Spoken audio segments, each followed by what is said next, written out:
विशाल cake का घर। हरिया नाम के एक गांव में सुनीता नाम की एक लड़की रहती थी। सुनीता केवल अपनी बूढ़ी माँ के साथ रहती थी। वो बहुत छोटी थी तभी उसके पिता की मृत्यु हो गई थी।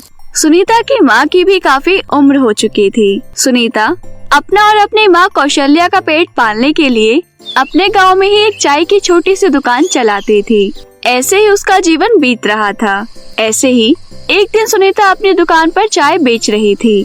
तभी वहाँ पर गांव की कलेक्टर साहिब आती है और कहती है, अरे सुनीता, जल्दी से एक अदरक और इलायची वाली चाय पिला दो।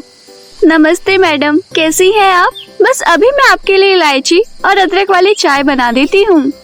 सुनीता जल्दी से कलेक्टर साहिबा के लिए इलायची और अदरक वाली चाय बनाती है। चाय बनाकर सुनीता उसको चाय देती है। चाय पीते ही कलेक्टर साहिबा कहती है, अरे सुनीता, तुम्हें पता है तुम्हारी वजह से मेरे घर में बहुत झगड़े हो रहे हैं। क्या? मेरी वजह से? लेकिन मैडम, मैंने ऐसा क्या किया? अरे तुमने कुछ भी नहीं किया है, क्योंकि जब तक मैंने तुम्हारी चाय का स्वाद नहीं चखा था तब तक मेरी माँ मुझे जैसी चाय बनाकर दे देती थी मैं पी लेती थी। लेकिन अब तो मुझे तुम्हारे हाथों की चाय की आदत सी लग गई है, इसलिए मैं माँ के हाथों की बनी चाय पीती ही नहीं। इसी वजह से मेरी माँ मुझ पर हमेशा चिल्लाती रहती है। अब ये सब तुम्हारी वजह से तो हुआ है ना? अच्छा, तो ये बात है। मैडम, आपने तो मुझे डरा ही दिया था। ये सब तो आपका और गांव वालों का प्यार है मैडम। ऐसे ही कुछ महीनों तक सब कुछ ठीक चलता है, लेकिन अचानक एक दिन सुनीता की दुकान का गैस सिलेंडर फट जाता है और उसकी पूरी दुकान जल जाती है। उस हादसे में सुनीता को भी बहुत सारी चोटें आती है, जिससे कि कुछ दिनों तक सुनीता हॉस्पिटल में ही रहती है। सुनीता के इलाज में उसकी सारी जमा पूंजी खत्म हो जाती है। ऐसे ही कुछ महीने गुजर जाते हैं और सुनीता ठीक हो जाती है।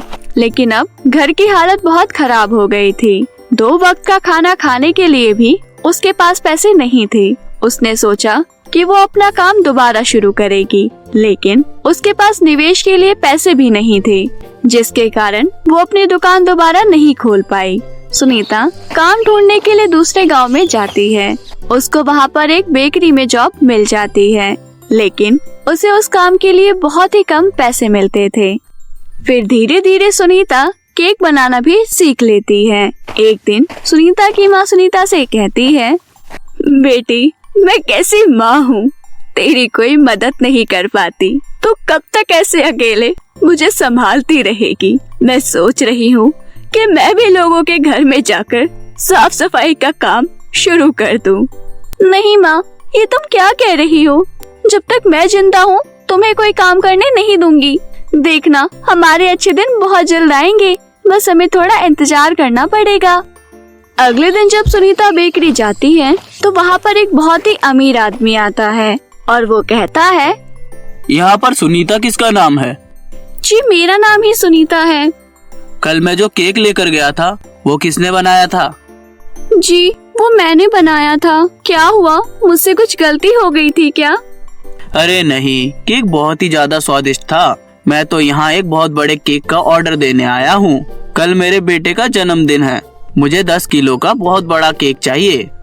सुनीता के बनाए हुए केक बहुत स्वादिष्ट होते थे, जिससे कि बहुत कम समय में ही उस बेकरी का बहुत मुनाफा होने लगा। इतना ही नहीं, सुनीता के गांव वाले भी अब उसी बेकरी में आकर उसी से केक खरीदा करते थे, जिससे कि सुनीता के मन में एक ख्याल आता है। वो सोचती है, मेरे बनाए हुए केक लोगों को बहुत पसंद आ रहे हैं। इतने दिनों में मैंने जो पैसे इकट्ठे करे हैं, क्यों ना मैं उन पैसों से अपने गांव में एक छोटी सी दुकान खोल लूं। हाँ, उसके बाद सुनीता बिना ज्यादा समय लगाए जल्द ही अपने गांव में केक की एक छोटी सी बेकरी खोल लेती है। अब गांव के सभी लोग सुनीता से ही आकर केक खरीदा करते थे। सुनीता का केक तो वैसे भी बहुत स्वादिष्ट हुआ करता था, जिससे उसका धंधा बहुत ही अच्छा चलने लगा। फिर उसने अपनी माँ से कहा, देखा माँ तुमने, मैंने तुमसे कहा था ना कि हमारे दिन बहुत जल्दी आएंगे। देखो, हमारा धंधा कितना अच्छा चल रहा है। अब देखना, मैं हमारी दुकान को धीरे धीरे बहुत बड़ी कर लूंगी। बेटी, तुझे अंदाजा भी नहीं है कि मैं तेरी कामयाबी से कितनी खुश हूँ। ऐसे ही सुनीता खुशी खुशी कुछ दिनों तक काम करती रही, लेकिन कुछ ही दिनों बाद उसकी बेकरी के बगल में एक बहुत बड़ी और सुंदर बेकरी खुल जाती है। वो बेकरी दिखने में बहुत सुंदर लगती थी, जिसके कारण सभी लोग उस बड़ी वाली बेकरी में जाकर सामान खरीदने लगे। ये सब देखकर सुनीता ने सोचा, लगता है इस बड़ी वाली बेकरी का केक बहुत ही ज्यादा स्वादिष्ट है, तभी तो सभी लोग वहाँ जाते हैं। मुझे जाकर इस बेकरी का केक टेस्ट करना चाहिए। इतना सोचकर सुनीता उस बेकरी में जाकर एक केक खरीदती है और उसे टेस्ट करके देखती है, लेकिन सुनीता को केक का टेस्ट बिल्कुल भी अच्छा नहीं लगता। अरे ये केक तो बिल्कुल भी स्वादिष्ट नहीं है, इससे ज्यादा स्वादिष्ट तो मेरे केक होते हैं। मुझे समझ आ गया है कि गांव के लोग बहुत ज्यादा भोले हैं। वो लोग ऊपरी खूबसूरती देखकर उस दुकान में चले जाते हैं, जबकि बड़ी बेकरी के केक में तो कुछ स्वाद ही नहीं है। ये सोचकर सुनीता बहुत परेशान होने लगी। उसे कुछ समझ नहीं आ रहा था कि अब वो आगे क्या करेगी, क्योंकि इतने बड़ी बेकरी के मालिक से वो पंगा तो नहीं ले सकती थी। इसलिए सुनीता उदास होकर चुपचाप बैठ जाती है। तभी उसकी दुकान पर वो कलेक्टर आती है। अरे सुनीता, एक केक का ऑर्डर ले लो, कल मेरी माँ का जन्मदिन है। ठीक है मैडम, मैं आपका केक बना दूंगी। आपका ऑर्डर अब लास्ट ऑर्डर है, क्योंकि कुछ ही दिनों में ये दुकान बंद हो जाएगी। मैं आज शाम तक आपके घर में केक पहुंचा दूंगी। सुनीता की कही बातें सुनकर उस कलेक्टर को बहुत ही दुख होता है। वो सुनीता से कहती है, क्यों सुनीता, क्या हो गया? उसके बाद सुनीता उस कलेक्टर साहिबा को सारी बात बताती है। सुनीता की दुकान से कुछ ही दूर पर एक खाली जगह थी। कलेक्टर सुनीता को उस खाली जगह पर अपनी बड़ी दुकान खोलने की सलाह देती है। उस खाली जगह पर दुकान बनवाने के लिए कलेक्टर साहिबा सुनीता को बैंक से लोन दिलवाती है। सुनीता को ये बात तो पता थी कि उसके बनाए केक बहुत स्वादिष्ट होते हैं, लेकिन गांव के लोग तो केक के स्वाद को नहीं बल्कि दुकान की खूबसूरती को देखते हैं। इसलिए सुनीता ने अब अपनी दुकान ऐसी बनवाई कि सबकी निगाहें उसकी दुकान पर ही टिकी रहीं। वो अपनी दुकान एक बहुत बड़े केक के आकार में बनवाती है और फिर उसका नाम सुनीता केक हाउस रख देती है। सुनीता की दुकान दिखने में बहुत ही सुंदर और खास लगती थी, जिससे कि सभी लोग सुनीता की बेकरी पर ही जाने लगे और बहुत सारी चीजें खरीदने लगे। और इतना ही नहीं, बहुत कम समय में ही सुनीता की बहुत अच्छी पहचान हो गई थी।